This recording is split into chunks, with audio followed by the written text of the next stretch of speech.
Épitaphe. Les fluves caractéristiques des encens se glissent dans tes narines.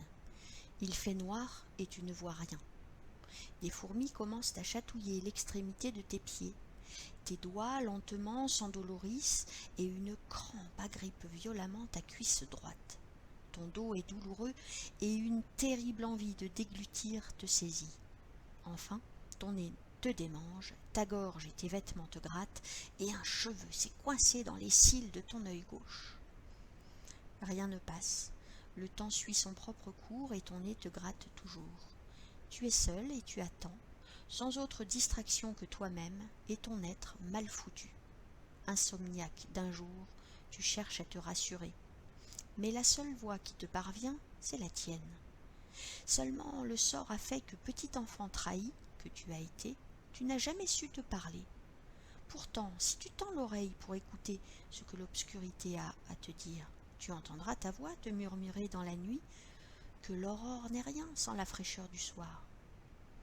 Ils te pleurent, te regrettent, témoignent de leurs bons souvenirs, et tu dois savoir que ces choses auxquelles ils tiennent n'ont plus rien à voir avec toi.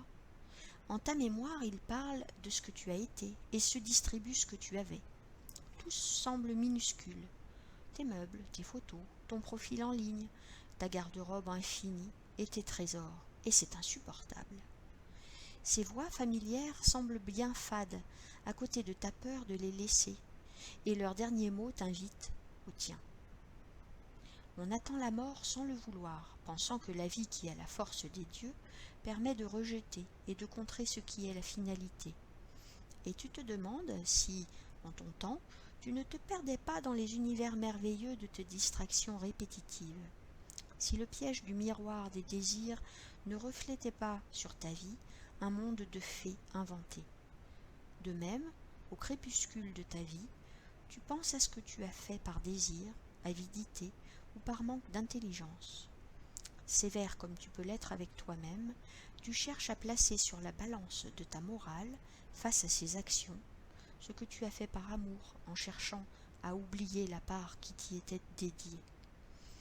Et en voulant chercher ta pénitence, tu te découvres une vie d'errance. Tu penses à ton île natale et au tien que les vagues emportent.